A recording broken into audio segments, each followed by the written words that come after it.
Então a gente continua hoje, finaliza essa parte de clostridioses, né? Só relembrando, ontem a gente conversou um pouco sobre aquele grupo, né? Aquele complexo das intoxicações, né? Tétano, e falamos também do botulismo, né? Ai, ai. E hoje, e aí a gente começou também com o complexo edema gasoso, né? Que é esse complexo que a gente está falando aqui ainda, né? Que é o complexo onde tem dentro dele a manqueira, que é o carbúnculo sintomático, né? E a gangrena gasosa, que é o que a gente vai falar agora, que também é conhecida como edema maligno, tá? Bom, então a gangrena gasosa também é uma outra clostridiose causada por clostrídio, né? Pode ser causada por mais de uma espécie de clostrídio, a gente vai ver daqui a pouco. Entre eles, o Clostridium perfringens é um dos mais comuns, né, de serem encontrados.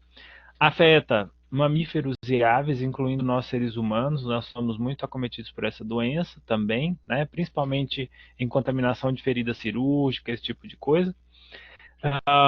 E é semelhante. Ai, Jesus amado, Adriana me dá trabalho. Fala para ela entrar pelo portal, criatura. Deixa eu ver se eu consigo pegar aqui o... Pera aí. Pronto, vou mandar aqui. A Adriana me dá trabalho, meu Deus. Não tá querendo mandar? Pera aí. Deixa eu ver se vai.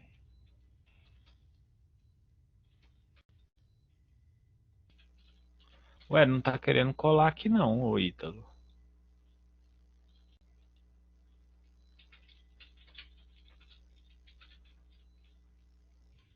Agora foi. Bom, então, por fazer parte do mesmo grupo, né, o mesmo grupo do carbúnculo sintomático no complexo de edema gasoso, né, a doença causada, né, o edema maligno, ele é muito semelhante àquela doença que a gente vê lá na musculatura no caso do carbúnculo, né? A diferença é que aqui é uma manqueira, parece muito com a manqueira, só que fica na parte da pele, né? É uma lesão mais superficial. Só relembrando o que a gente falou da manqueira, né?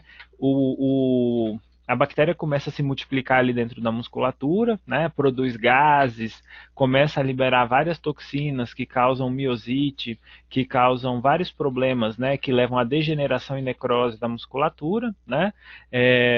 E quando a gente pensa no edema maligno, né? No caso da gangrena gasosa, isso acontece como uma celulite, tende a ser mais superficial, né? Então, geralmente, essa é a principal diferença entre as duas, né? A cadeia epidemiológica, os fatores predisponentes, eles geralmente são bem semelhantes entre o edema maligno, né, que é a gangrena gasosa,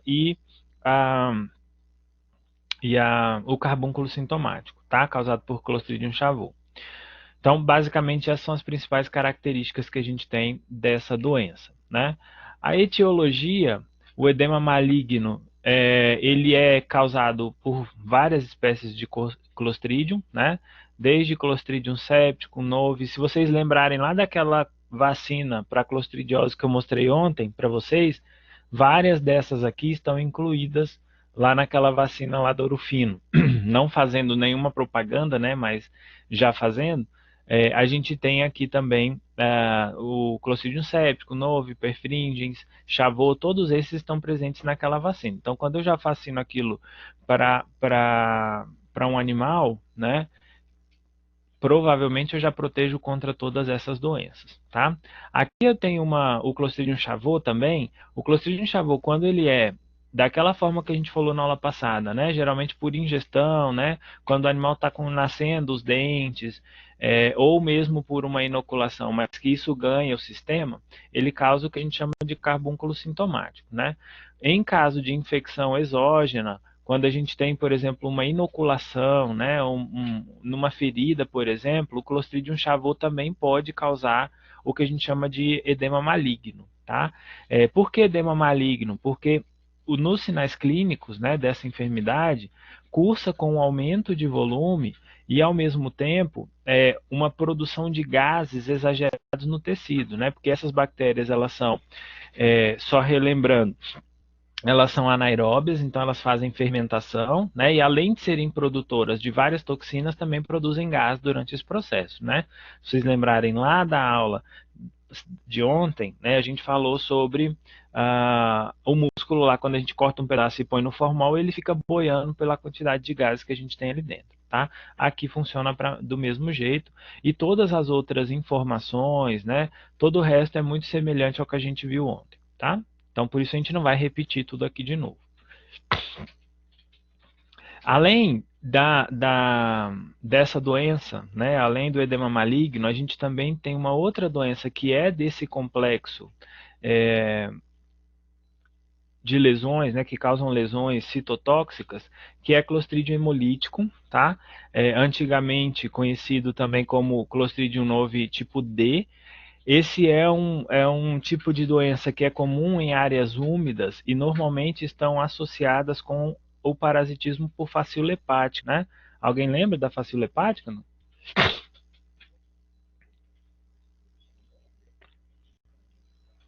Então, isso porque a facíola ela acaba exatamente, esse mesmo.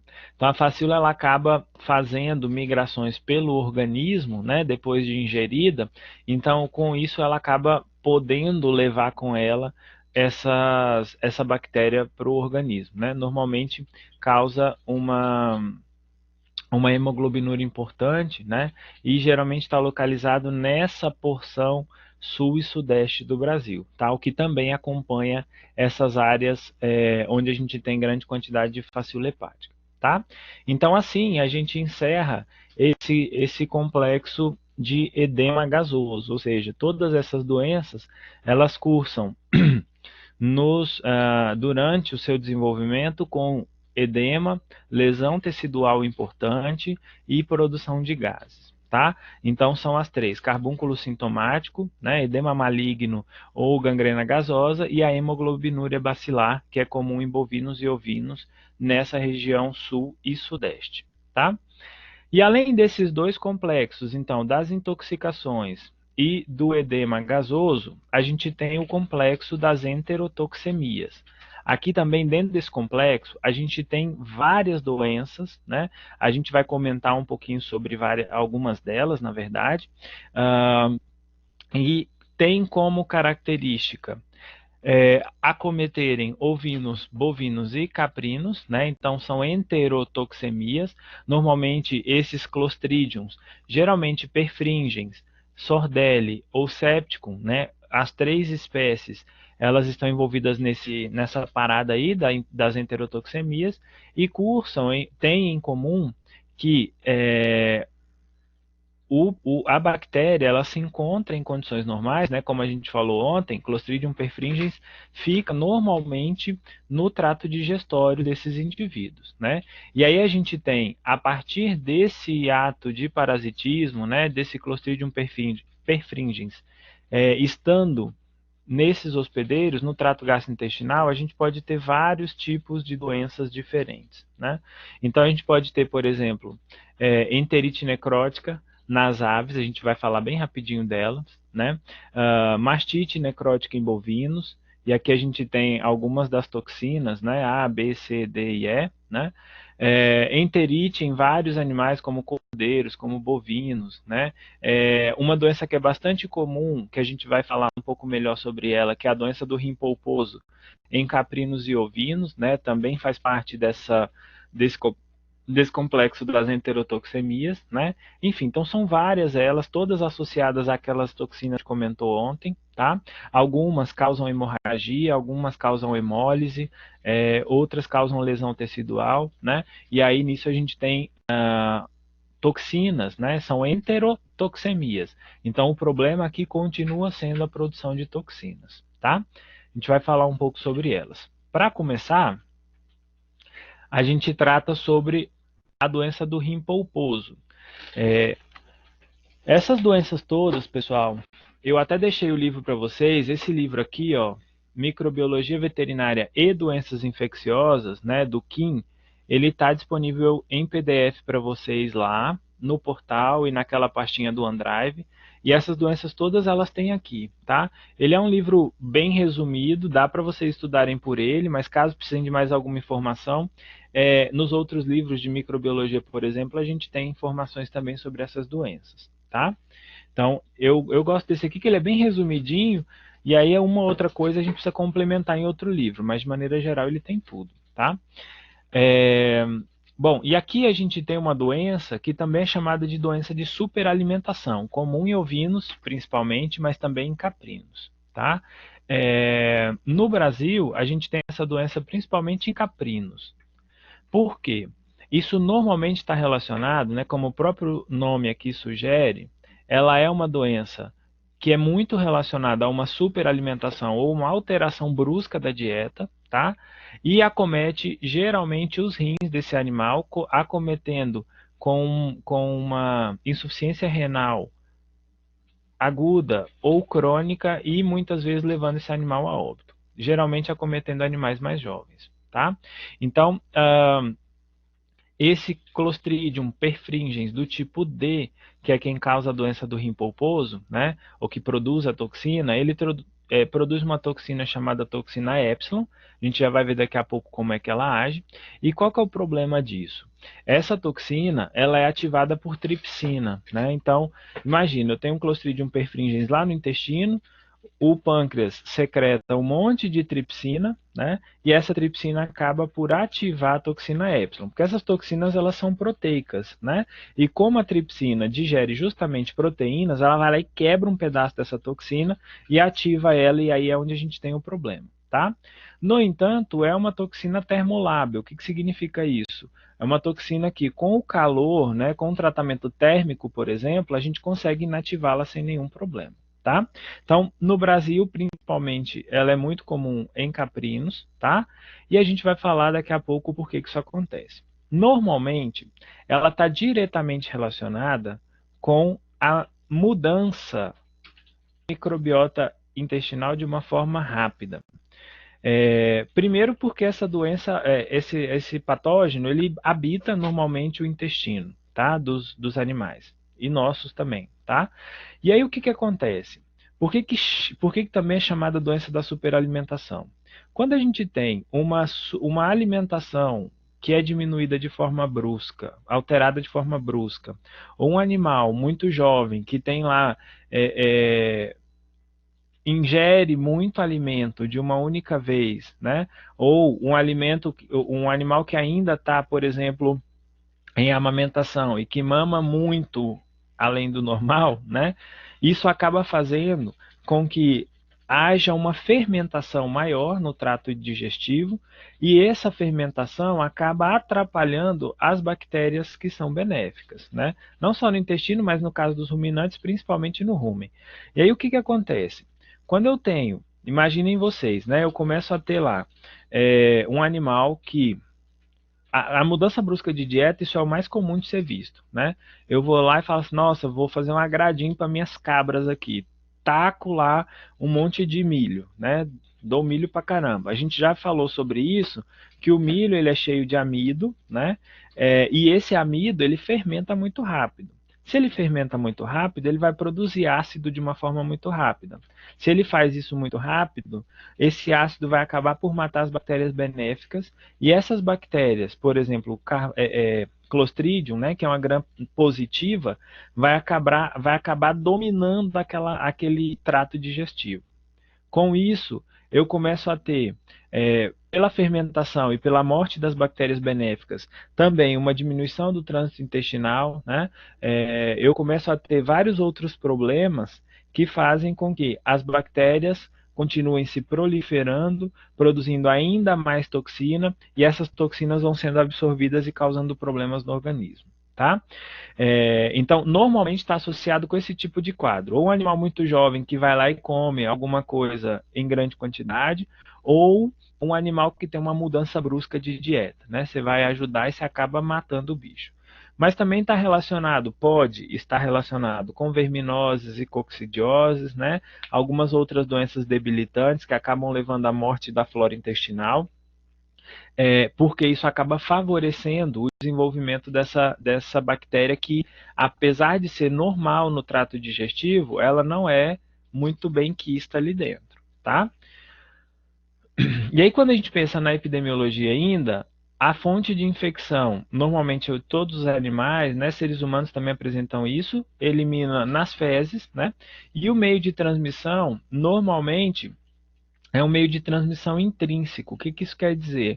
O animal já tem aquela bactéria, né, ali dentro do trato digestivo, ela se multiplica de uma forma exagerada e ali mesmo ela entra ou ela é absorvida, né, as toxinas são absorvidas pela mucosa intestinal e aí ela começa a viajar pelo organismo e começa a fazer problemas, né, a causar problemas. Lembrando que aqui está no caso de um complexo de enterotoxemia, né? Então a gente tem uma infecção intestinal, entero, só que o que causa problema é a toxina, como nos demais clostrídios. No caso, revezando o alimento. Tá, a Daniela perguntou assim: no caso, revezando o alimento, isso deixa de acontecer?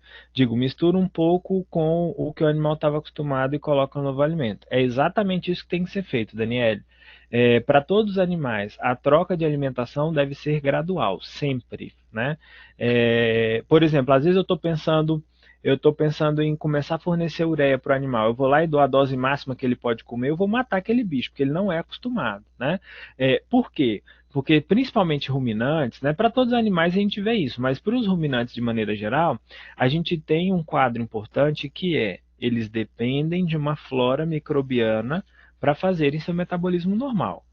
Se eu vou lá e mudo a dieta de uma forma abrupta, aquelas bactérias elas não vão saber lidar com aquilo. Então, o que acontece é, eu mudo de uma vez, forneço muito amido, por exemplo, de uma única vez, esse animal vai comer bastante, porque é um alimento novo e geralmente é muito palatável, né? E quando isso está lá dentro do rumen, ele vai ser fermentado pelas bactérias, ao ponto de que quanto mais eu tenho, mais fermentação vai acontecer. A acidez presente no rumen, né, quando ele fica muito ácido, ele acaba matando as gram-negativas, que são as bactérias boas, e as gram-positivas ficam. Um exemplo de gram-positiva, Clostridium perfringens, tá? Então, por isso, se eu quero mudar, eu vou lá e mudo. Passo uma semana acrescentando um quarto do que eu quero dar. Mais uma semana, metade, metade. Mais outra semana, três quartos, um quarto. Até eu conseguir trocar tudo, tá? Posso trocar de uma vez e não ter problema? Posso, mas a chance de você ter problema é alta, tá? Isso também vale para cães, para gatos, né? Você está dando lá uma ração ruim, por exemplo, biriba, né? Ou qualquer outra, champ, sei lá, uma dessas porqueiras aí. E aí, do nada, você muda para Royal Canin, que é uma.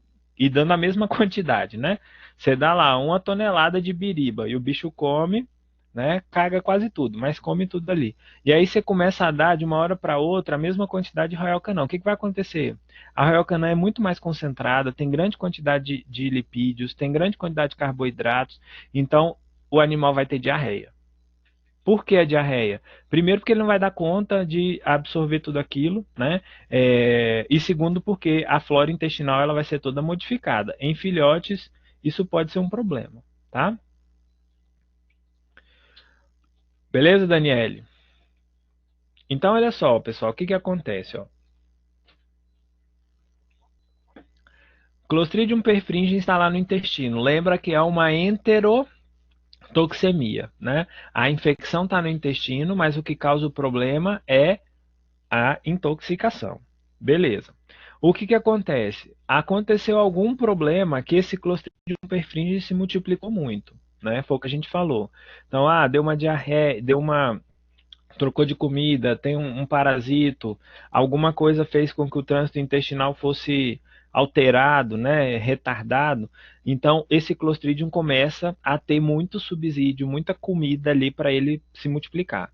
Produz um monte de toxina Epsilon. A partir disso, essa toxina epsilon, né, ele não produz somente essa, mas a gente tem outras toxinas, como hemolisinas, necrotoxinas, que vão agir na parede do intestino e vão, por exemplo, aumentar a permeabilidade intestinal. Ao aumentar essa permeabilidade intestinal, né, ao ser absorvida essa toxina, primeiro a gente vai ter diarreia, porque se aumenta a permeabilidade intestinal, aumenta tanto para absorver as toxinas, quanto para sair água dali de dentro. Então, provavelmente o indivíduo vai ter diarreia, né? Além disso, isso aumenta a permeabilidade vascular, o que também leva, em muitos casos, à formação de edema, tá? Isso normalmente na região abdominal, né? São lesões que começam no intestino por ser uma enterotoxemia. Agora, no caso de ovinos, né, que a gente não tem no Brasil ou tem muito pouco, essas toxinas que são produzidas pelo Clostridium perfringens, ela acaba ganhando a circulação sistêmica, né? E ela vai agir não no rim, né, como a gente está falando aqui, mas também no sistema nervoso central e no endotélio, tá? E aqui, pessoal, ó, nesse caso aqui, quando ela causa, né, permeabilidade vascular, quando ela cai na corrente sanguínea, né, ela vai atingir vários órgãos. No caso de ovinos, sistema nervoso e o endotélio vascular eles vão sendo comprometidos, né? Essa toxina ela vai destruindo esses tecidos.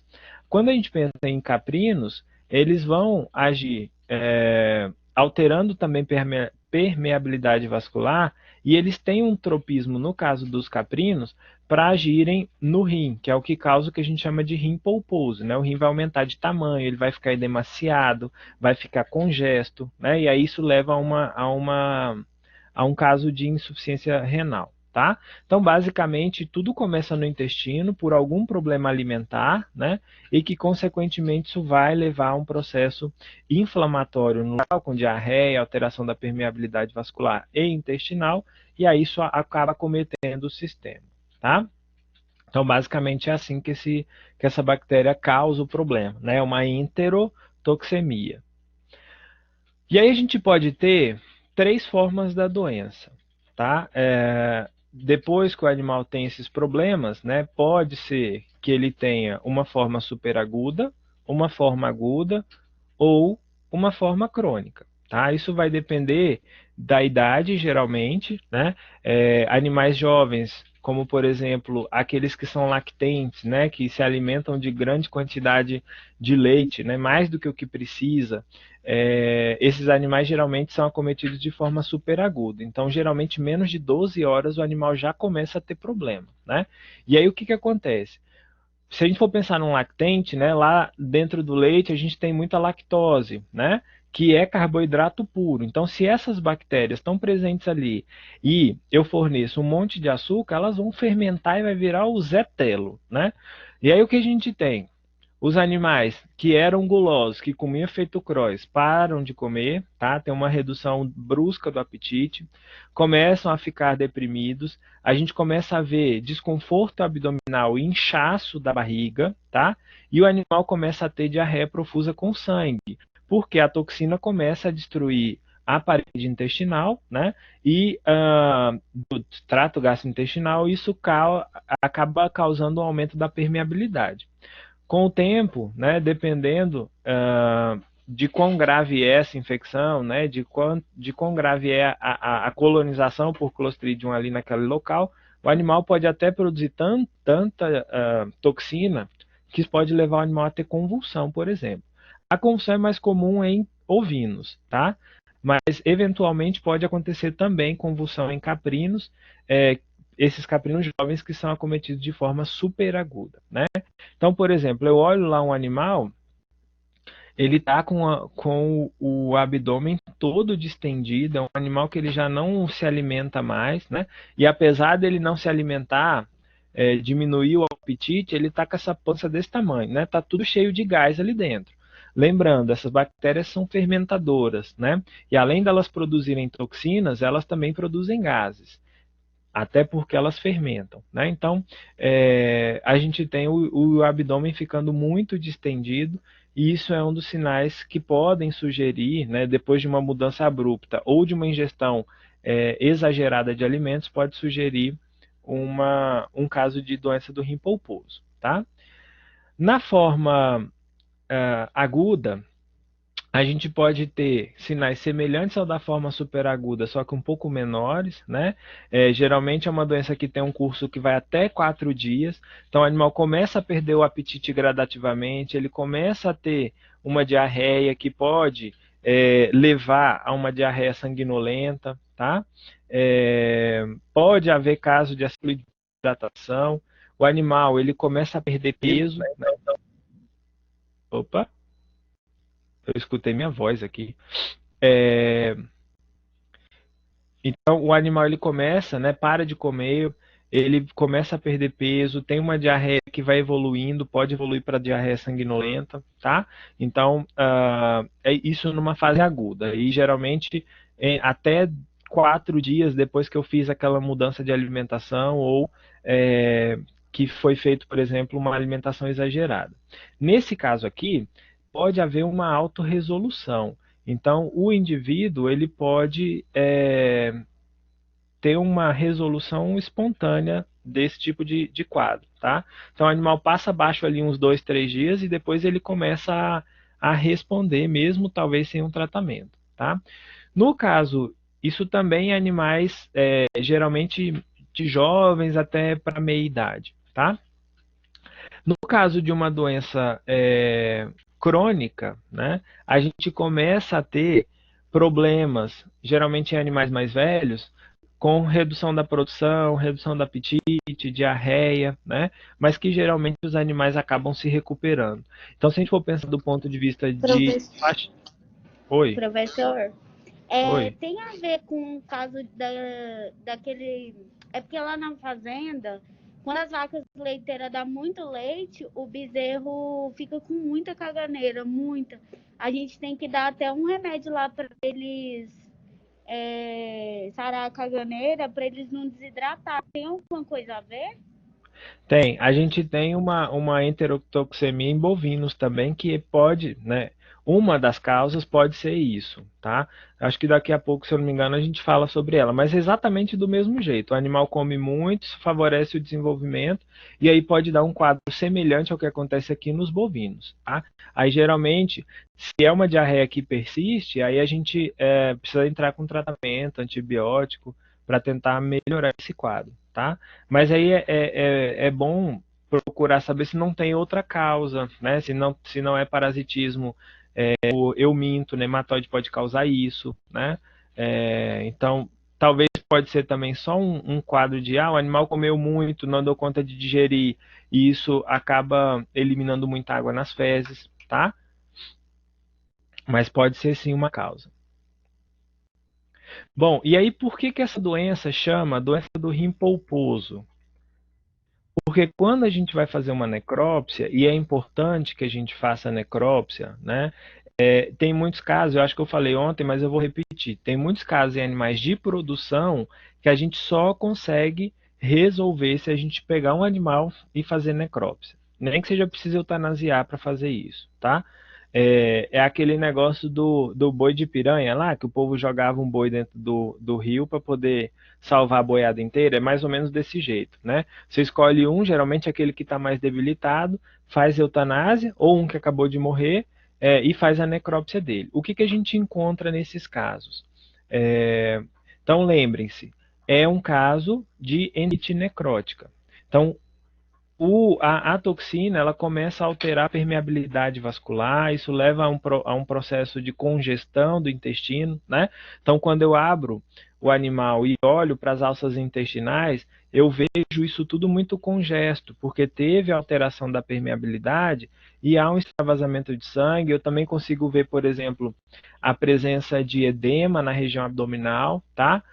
Se eu colho um material dessa alça intestinal e faço uma coloração de Gram, por exemplo, eu consigo enxergar lá bacilos gram-positivos, né, sugestivos de clostridiose, tá? Então esse é um dos locais que eu vou procurar no caso de um animal que morreu com essas características.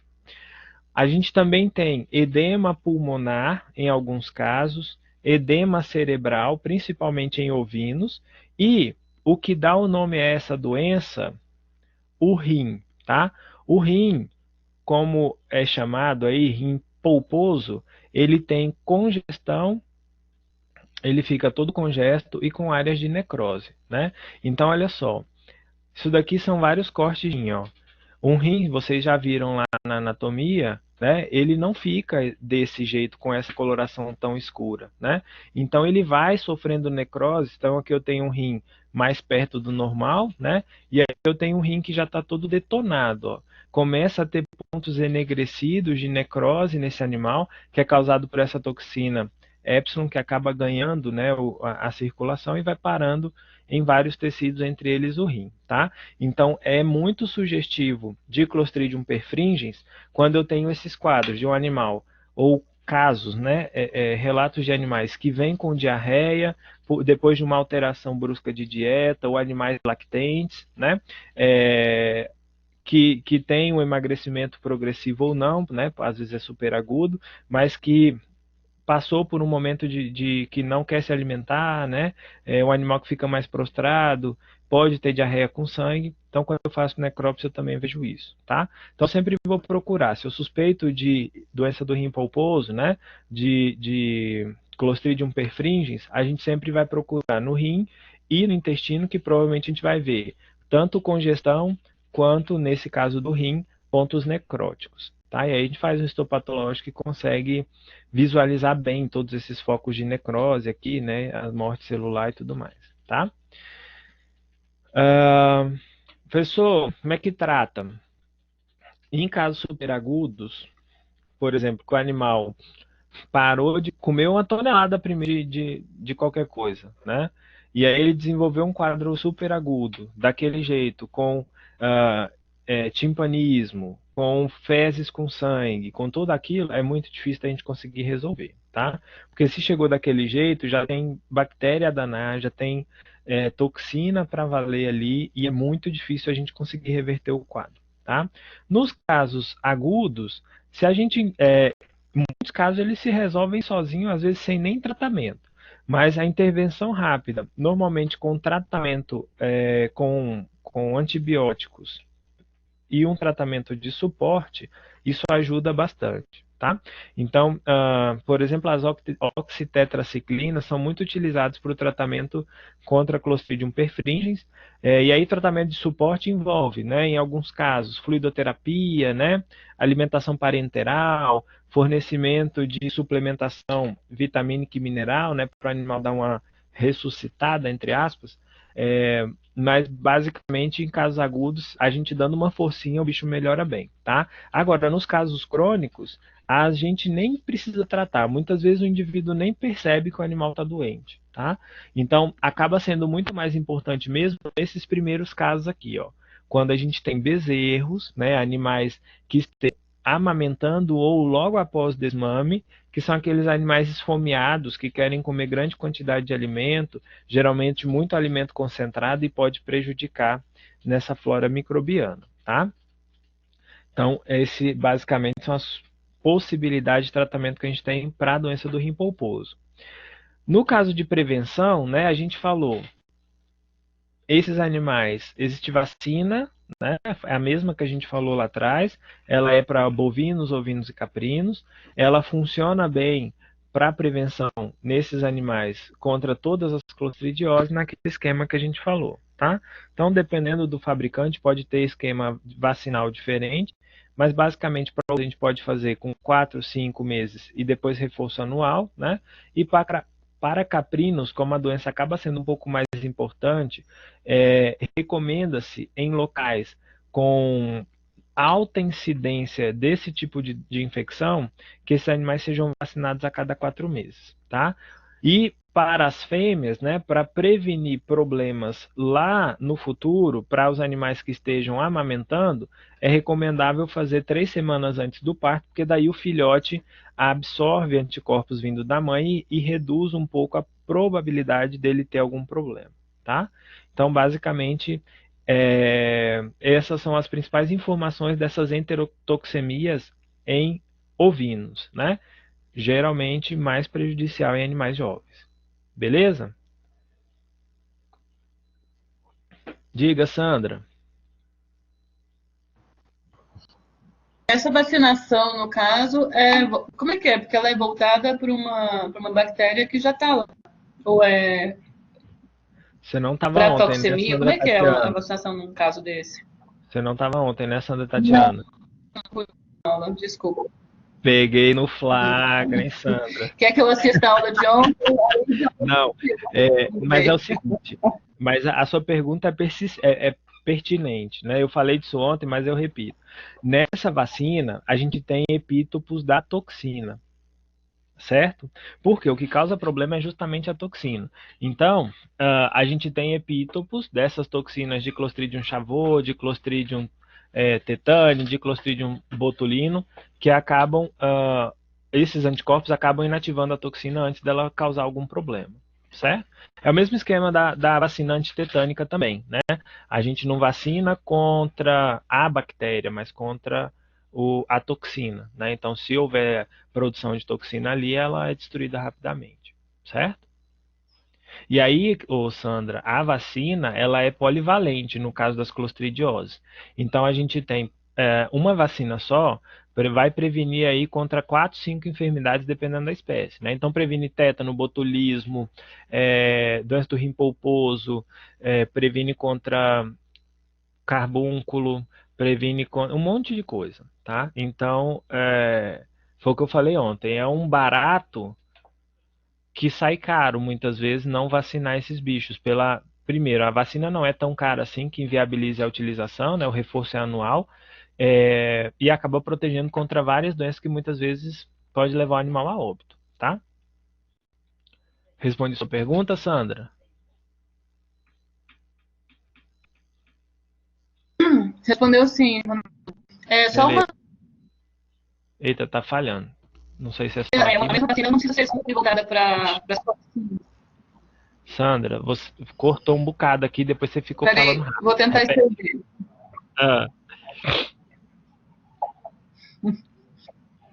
Uma vacina para toxina, ela pode misturar, assim? Vacina para quê? Eu não entendi, cortou bem na hora. Bactérias ao mesmo tempo? É só para mim que tá assim? Essa vacina eu vou...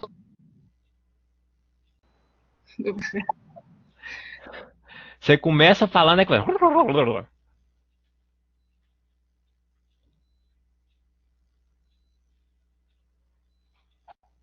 Sandra?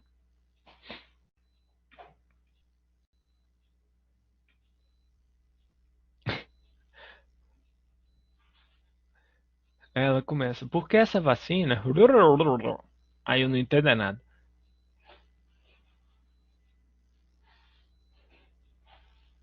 Pode também. O negócio da vacina, não sei se vocês viram isso na imunologia, mas uma vacina, né, a gente coloca ali dentro um pedacinho de uma bactéria, um pedacinho de uma toxina, um pedacinho de qualquer coisa, né? Eu escrevi.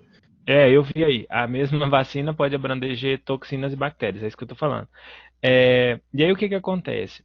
Quando a gente faz vacina, eu posso colocar o epítopo que eu quiser ali dentro, certo? Então, eu posso colocar só um pedacinho da toxina, eu posso colocar uma bactéria inativada, uma bactéria viva atenuada, por exemplo, né? Então, eu posso misturar isso, não tem problema nenhum, tá? Mas nesse caso, salvo engano, todas são toxinas, tá? O que vai na vacina são epítopos das toxinas, tá?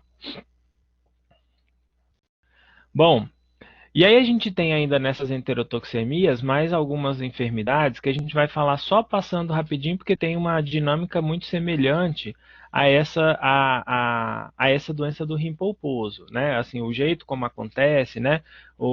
A característica de ser uma enterotoxemia. Como, por exemplo, a enterotoxemia em bovinos, né? Que é o que a gente estava falando agora. E muitas vezes isso acontece devido a uma troca rápida da alimentação também, assim como acontece lá nos ovinos e caprinos, né? Nesse caso aqui, ó, a enterotoxemia em bovinos ela foi relatada só em 2006, em Minas Gerais, né? Onde um monte de vacas, na verdade 5, né? Em um lote de 540, mas se for imaginar 5, cada uma valendo 2 conto, é dinheiro, né? As vacas elas começaram em 2 dias com fezes líquidas e escuras, depois de uma substituição de polpa cítrica por casquinha de soja sem adaptação dos animais. Então não, botei por baixo, né, Vitor? Então, eu reforço a necessidade da gente sempre adaptar os animais, qualquer alteração que a gente for fazer na dieta, tá? Independente de qual for ela, sempre fazer uma adaptação, né? Então, ó, em 2 dias, elas começaram com fezes líquidas e escuras e morreram, tá? Então, é importante a gente tomar cuidado porque isso também acontece em bovinos. A gente também tem um outro quadro que também é observado em bovinos, né? Que é um quadro de mastite necrótica. A gente tem, né, também causada por esse tipo de Clostridium, né? Em muitos casos começa com uma hipertermia da glândula mamária, isso geralmente por uma infecção local, tá? Então a gente tem uma infecção, por exemplo, a vaca se feriu ou ela deitou lá e se contaminou pelo próprio hóstia do teto, enfim. Geralmente isso é por ferida, tá? E isso se contamina, essa bactéria começa a se multiplicar ali, tá?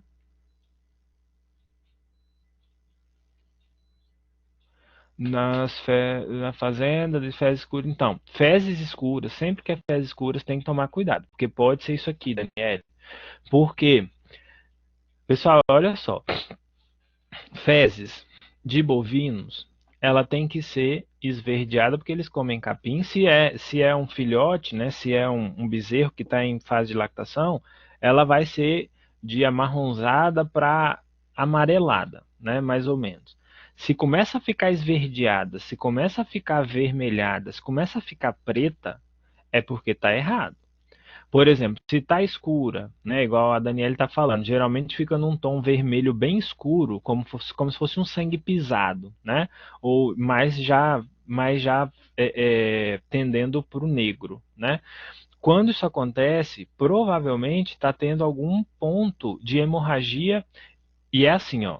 Quando eu vejo fezes com sangue bem vivo, o vermelho cor de sangue, é porque está tendo algum problema, alguma hemorragia na porção final do trato digestivo, tá? Então, um parasito, uma infecção que está acontecendo lá no intestino grosso, próximo já do reto, porque aí o sangue sai vivo. Agora, quando é um problema igual que a gente está vendo aqui de uma enterotoxemia, que o problema começa a acontecer no rumen, né? E principalmente na parte do intestino delgado, isso vai fazer com que se eu tiver problemas nessa região, concordam comigo? Se eu tenho hemorragia lá no rumen, né? Ou em qualquer parte do trato digestório superior, né? Até o intestino delgado, isso vai saindo, vai passar por todo o trato digestório e vai sendo digerido. Então, por isso, fezes de animal que está com seja diarreia ou não, mas que as fezes estão pretas. Isso sugere um processo de hemorragia no trato digestório superior, tá? Então é de se preocupar porque pode ser um caso de enterotoxemia, sim, tá? Normalmente, o que eles dão, eles acabam dando antibióticos, né? Que aí isso age contra. Tá escutando a Meg brincando aí? Isso vai agir matando essas bactérias gram-positivas, tá? Beleza? Essa hora é a hora que a Meg enlouquece. Bom, e aí a mastite necrótica, né? Quando a infecção é na glândula mamária, ela acaba levando a esse quadro, né? Com uma perda ou de um teto, né? De um quarto mamário. A Meg tá enlouquecendo ali.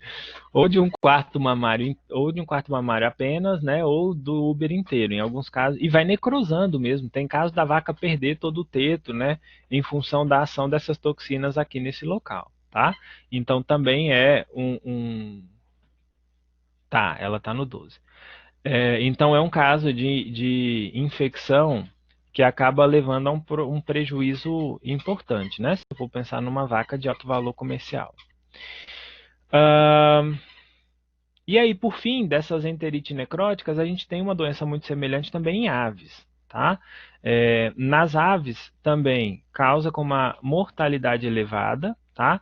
Também muito associado em boa parte das vezes a esse tipo de infecção que tem como característica alterações bruscas na dieta, tá?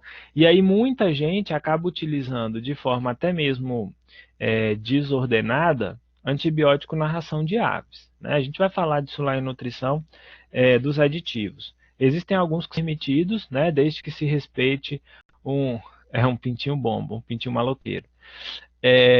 Desde que se respeite o período de carência, né? Então, o antibiótico até pode, alguns deles são até utilizados. Aumenta ganho de peso, né? Previne contra essa e outras enfermidades, mas a gente tem que pensar sempre nesse ponto negativo aqui, ó. Eu tenho que respeitar prazo para abate e pensar que eu posso prejudicar levando em consideração resistência bacteriana, tá? E aí também alguns autores sugerem a utilização de probióticos, né? Porque se é uma infecção intestinal e que essas bactérias intestinais elas acabam competindo, né? As que são boas, elas acabam competindo com essas que são patogênicas. As patogênicas geralmente sempre perdem, ou na maioria das vezes perdem, então elas não têm muita vez quando a gente tem grande quantidade ali de bactérias benéficas, né? E por isso que geralmente quando o problema de uma infecção, quando acontece, né, um problema de infecção intestinal, geralmente esse problema está associado com algum fenômeno que levou à morte dessas bactérias benéficas, tá? Então, isso também pode acontecer aqui para os pintinhos.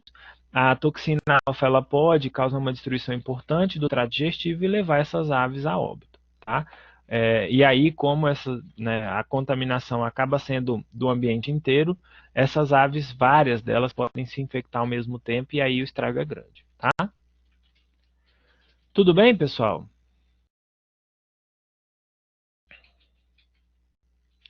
Alguma dúvida até aqui? Não? Deixa aqui uma reflexão para vocês, né? Tudo bem até agora? Deixa eu ver aqui se a gente consegue falar sobre mais alguma coisa. Ainda tem quantos minutos? 25 minutos, não, dá tempo de falar de mais uma doença, de boa. Deixa eu só abrir aqui. Aqui beber cerveja, vocês estão doidos? Não, ainda dá tempo. 25 minutos, nossa senhora, dá tempo de morrer e feder.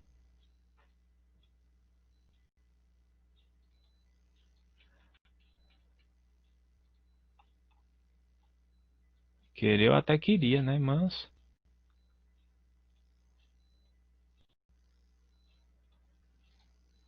Bom, não é porque sextou que... Não é porque sextou que tu sextarás, né? Já dizia o ditado. Passagem bíblica. Pessoal, vamos finalizar então ó, com uma doença bem legal, que é a linfadenite caseosa, tá? Aqui a gente sai das clostridioses, certo? E a gente passa para uma doença que acomete ovinos também, né?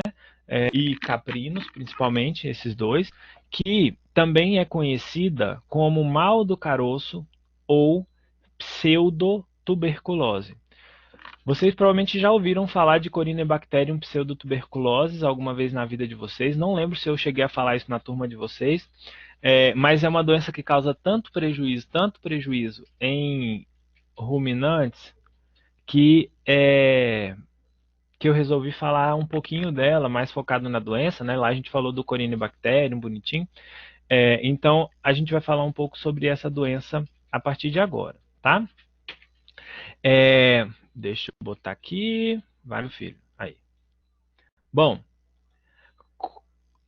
mal do caroço ou linfadenite caseosa é uma doença bacteriana também, acomete ovinos e caprinos, e eu acho difícil uma pessoa que trabalha com ovinos e caprinos em algumas regiões que nunca se depare com essa doença. Tá? Ela é uma doença bastante disseminada em muitos criadores de ovinos que eu tive a oportunidade de conhecer tinham problema com essa doença, né? E tratavam pessimamente mal, então por isso continuavam a ter o tempo inteiro problema com ela, né? E é uma doença que causa perdas econômicas importantes, por quê? Primeiro, porque o tratamento é difícil e caro, tem uma perda na qualidade do couro, e se esse animal ele vai ser abatido e é detectado lá no abatedouro a doença, né, a linfadenite caseosa, isso vai fazer com que esse animal seja descartado, seja condenado. Isso não vai para consumo humano. Por quê? Porque é uma doença que tem potencial zoonótico. Tá? Então, é uma bactéria que causa problemas semelhantes ao Mycobacterium, né, da tuberculose, causam lesões muito semelhantes, mas aqui tem preferência por linfonodos. Tá? Então, quem causa essa doença é esse cara aqui, Corynebacterium pseudotuberculose, que é um bastonete curto, gram positivo também, tá? E é um parasito intracelular facultativo. A gente já vai ver como é que ele age lá nos ovinos e caprinos, tá? A gente tem 2 sorovários, normalmente Sorovar ovis é o mais comum, causando maiores problemas, tá? E acabam levando a esses problemas todos que a gente falou. Bom, com relação à epidemiologia, ovinos e caprinos, como eu disse, de longe são os mais importantemente acometidos, né? São os que são acometidos de uma forma mais comum e onde a gente tem os maiores prejuízos em função dessa bactéria, tá? Mas tem vários outros animais que podem ser acometidos, incluindo nós seres humanos. E as lesões são bem semelhantes, tá? Que são lesões no sistema linfático de maneira geral.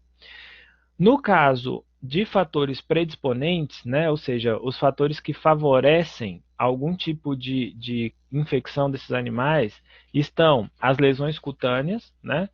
Em alguns casos, por exemplo, lesões de vacinas, lesões de qualquer instrumento cirúrgico mal esterilizado, né? Ou ainda lesões causadas por ectoparasitos, como moscas e carrapatos. Então, normalmente, esses são os quadros, são as formas pelo qual o animal se infecta de maneira geral, tá?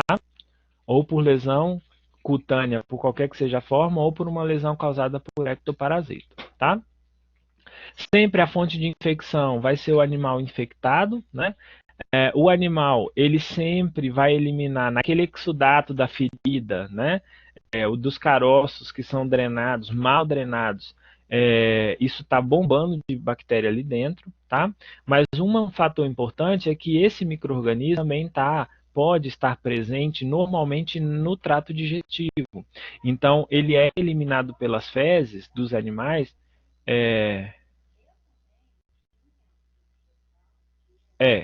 pseudotuberculoses, porque ele tem uma ação semelhante, né, de formação de lesões semelhante à tuberculose, tá?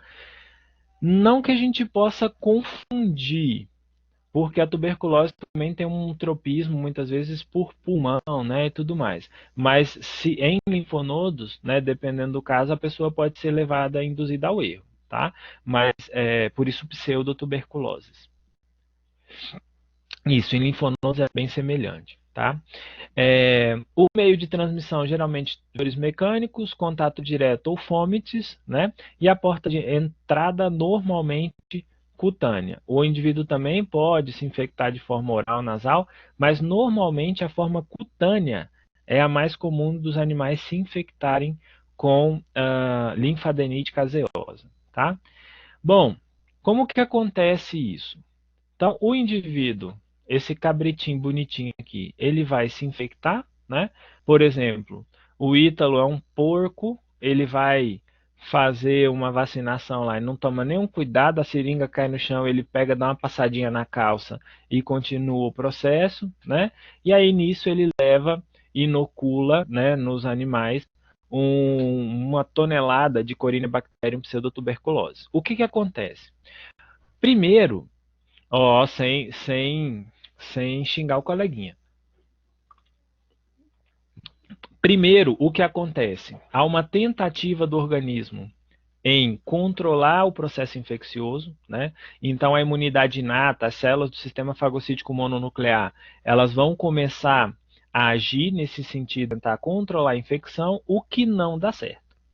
Porque a bactéria ela tem vários mecanismos para conseguir evadir o sistema imune, né, conseguir evadir todas as enzimas presentes nessas células que tentam destruir a bactéria. O que acontece? Com o passar do tempo, o insucesso dessa bactéria, dessa célula em destruir a bactéria, vai levar a, olha aqui, esse tipo de quadro.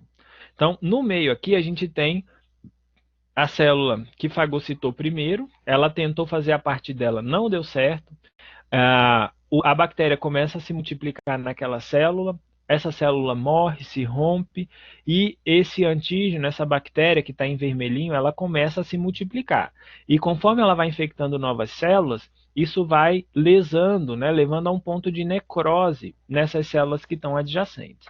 Aí é onde entra o trabalho da imunidade adaptativa. Então, aí depois que eu tenho, né, essa célula, uma tentativa fracassada da resposta inata em destruir esse organismo, aí começa a juntar linfócito T, B, todas as células da imunidade adquirida, né, começam a se aglomerar aqui ao redor, né? A gente tem células gigantes ao redor e vai formando um verdadeiro granuloma aqui nesse local, né? Semelhante ao que a gente tem na tuberculose, né?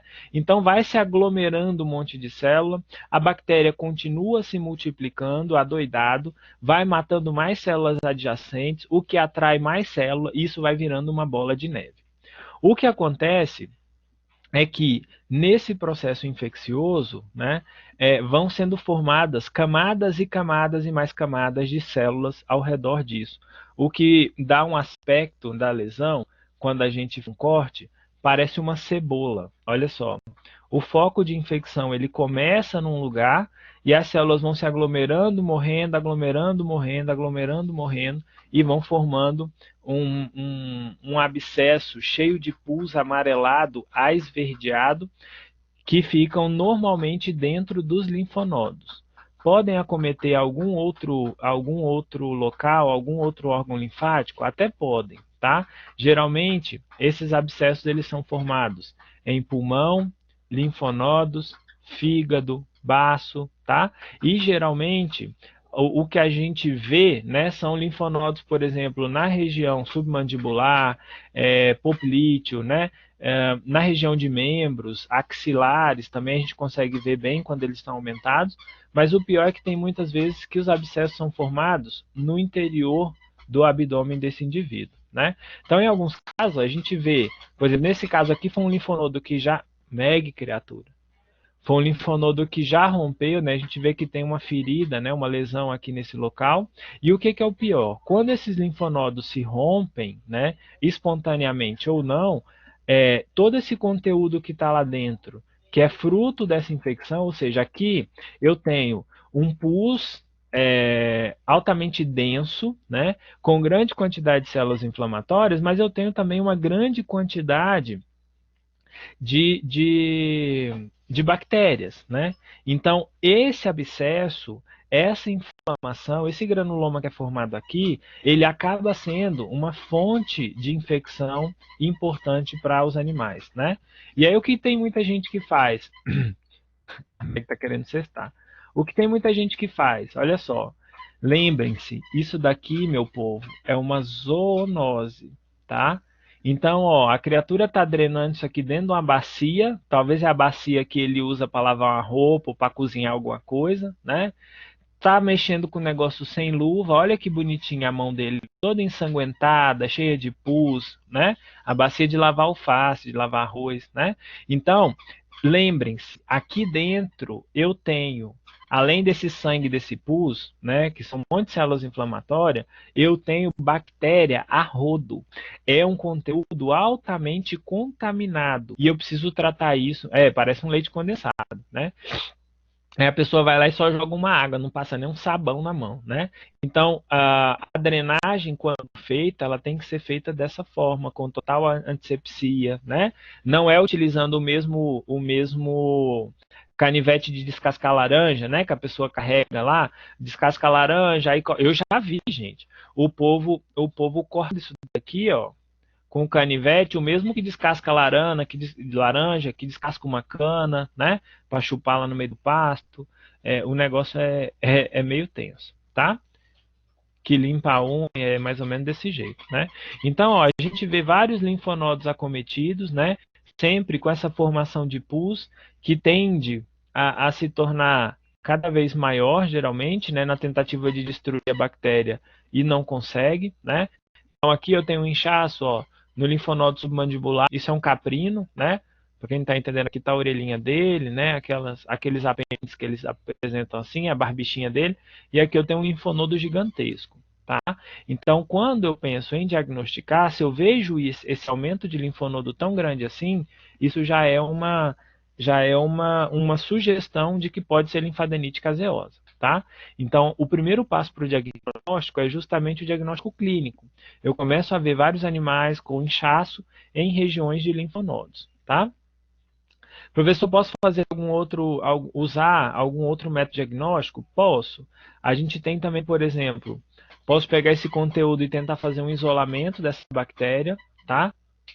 Também posso fazer isso. É possível ser feito ELISA, ser feito estudo de hemólise sinérgica, né, que é um teste. Na verdade, eu nunca vi sendo feito esse teste, mas você acaba testando, né, a bactéria, ela leva a um certo grau de hemólise na análise laboratorial, né? E a gente faz também linfadenização, que é como se fosse a tuberculinização, só que para linfadenite caseosa, né? Você aplica o antígeno na pele do animal e se é uma intradermorreação, né? Você aplica lá um antígeno na pele do animal e aí se o animal está infectado, tem anticorpos contra aquilo, esse anticorpo vai causar uma inflamação na pele, vai causar um inchaço nessa pele, tá? Então, são os exames que podem ser utilizados. Normalmente, a linfadenização ela é um dos mais utilizados porque é prático, né? A pessoa vai lá e inocula o antígeno e espera, assim como na tuberculose, tá? E aí, quando a gente pensa em tratamento, o tratamento da linfadenite é chato pra caramba. Primeiro, a gente precisa isolar os doentes, tá? É uma doença infecto-contagiosa e, além de ser transmitida por inoculação, ela também é transmitida através do contato entre um animal e outro, tá? Então, a primeira coisa que eu tenho que fazer é isolar o doente, eu tenho que tentar utilizar materiais, né, instrumental, para aquele paciente que tudo seja esterilizado antes e depois da utilização, tá? Antibiótico terapia, geralmente uma associação de rifampicina e oxitetraciclina, tá? Mas não adianta fazer a antibiótico terapia sozinha, porque lá dentro daquele linfonodo não vai ter efeito, tá? Então eu preciso, primeiro, drenar o linfonodo, tá? Fazer uma retirada do linfonodo acometido de forma cirúrgica ou somente drenando aquele abscesso, tá? E a gente tem que garantir limpeza, tá? Então, drenou o abscesso, drena de uma forma séptica, coleta todo esse material, usa luva, pelo amor de Deus, tá? E depois faz uma lavagem no interior desse abscesso, né? Dessa lesão. Então, eu me certifico de que tudo que tinha de pus ali já foi embora.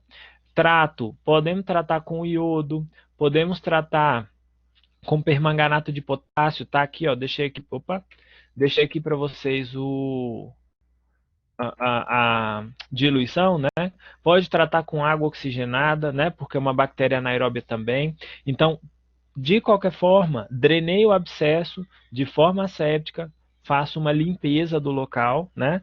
E tem também, obviamente, que usar repelente para evitar ectoparasites e tudo mais, mas a drenagem do abscesso e a utilização da antibiótico terapia ajudam bastante, tá?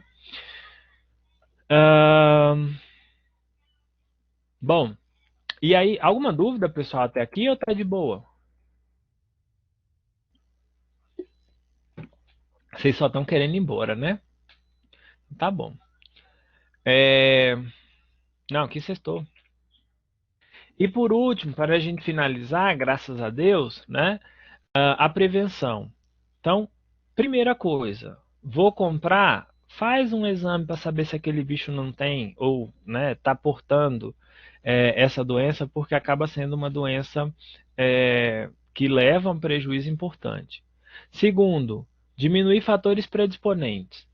Então, se o fator predisponente é justamente, primeiro, controlar a infecção ali dentro do rebanho, e segundo, usar a antisepsia, não custa nada, né? Você usar de antisepsia, tomar cuidado na hora de fazer a administração de um medicamento injetável, né? Então, a higiene acaba sendo a maior aliada no caso de linfadenite caseosa, tá? Então sempre fazer as coisas com muita higiene e nada de jogar essa meleca toda aqui no chão do curral. Eu já vi muita gente fazendo isso, né? Vai lá, drena, joga tudo no chão do curral, aí dá uma tampadinha com terra para fazer de conta que não aconteceu nada, né? E fica aquele monte de bactéria rodando lá dentro do curral. É um absurdo. E aí a gente tem esquemas de vacinação também, né? A vacinação acaba não sendo muito comum em muitas regiões do país, porque tem muito lugar que ainda não tem, o povo não tem muito prejuízo. Mas na hora que a corda aperta, né? Aí o povo procura vacinação. Mas existe vacina, tá? Deixei os esquemas de vacinação também. Normalmente os cabritos são desmamados logo, vacinados logo ao desmame, tá? E isso é repetido após 3 semanas e depois reforço anual. E os animais adultos que nunca foram vacinados, geralmente são vacinados com 2 doses, intervalo aí de mais ou menos 21 dias, e depois revacinados anualmente, tá? Então, se a pessoa usa de higiene e vacinação para esse tipo de doença, ele já tem um meio caminho andado.